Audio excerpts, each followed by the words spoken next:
ஹாய்ங்க, சண்டேவோட full day vlog ஓகேங்களா.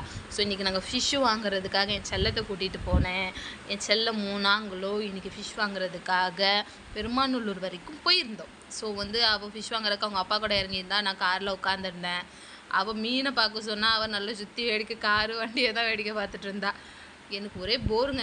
எனக்கு மீனை பார்த்து அந்த வெட்டுறதை பார்த்தாலே ஒரே பயம். ஆனால் அவள் பரவாயில்லைங்க, ரொம்ப தைரியமாக உட்காந்து அவங்க அப்பா கூட பார்த்துட்டு இருந்தா. அப்புறம் என்ன வாங்கியாச்சு.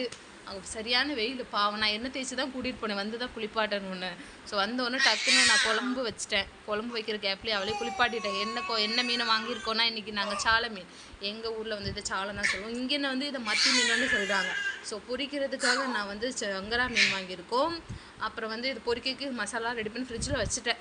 ஸோ குழம்பு ரெடி ஆகிடுச்சு, ஆல்மோஸ்ட் இறக்கிட்டேன். சரி, சைடில் மீன் பொரிக்கிறதுக்காக எண்ணெய் வச்சேன். நான் இப்படி தான் கத்தியில் குத்தி தான் இந்த வாய்ஸ் இக்னோர் பண்ணிக்கோங்க. கத்தியில் குத்தி தான் ஃபிஷ்ஷை வைப்பேன். ஏன்னா தெரிச்சிரும் என் மூஞ்சியில். ஒரு மாதிரி நமக்கு பயமாக இருக்குமா, இப்படி குத்தி அப்படியே அதுதான் எதுக்கு இருக்குது. அப்படியே அந்த மீன் அப்படி சொருவி டக்குன்னு வைக்கிறதுக்கு தானே. இதுக்காக ஒரு கரண்டி எடுத்து அதை வேறு வேஸ்ட் பண்ண வேண்டியது இருக்கும். மீன் குழம்பு சமைக்கிறதுனா இருந்தால் அவங்க வீட்டில் இருக்க எல்லா பாத்திரமும் மீன் வாடையாக அடிக்கும். இன்றைக்கி பெரிய வேலை இருக்கும். அவ்வளோதான். குழம்பு பார்க்க எப்படி இருக்குது பார்த்தீங்களா. இன்றைக்கி நான் வித்தியாசமாக வச்சுருந்தேன். ஏதோ நெப்பாக வச்சுருக்கேன். நல்லா இருக்கான்னு பார்த்து கமெண்ட் பண்ணுங்கள். கண்டிப்பாக ரெசிபி வேணால் சொல்லுங்கள் ஓகேங்களா. ஸோ வாய்ஸ் ஓவர் கொடுக்கும்போது திடீர்னு எங்கள் அம்மா ஃபோன் வந்துடுச்சு, இக்னோர் பண்ணிக்கோங்க. சரி பாருங்கள், மீன் ஃப்ரை, மீன் குழம்பு ரெசிபிஸ் என்ன கமெண்ட் பண்ணுங்கள், சப்ஸ்கிரைப் பண்ணுங்கள்.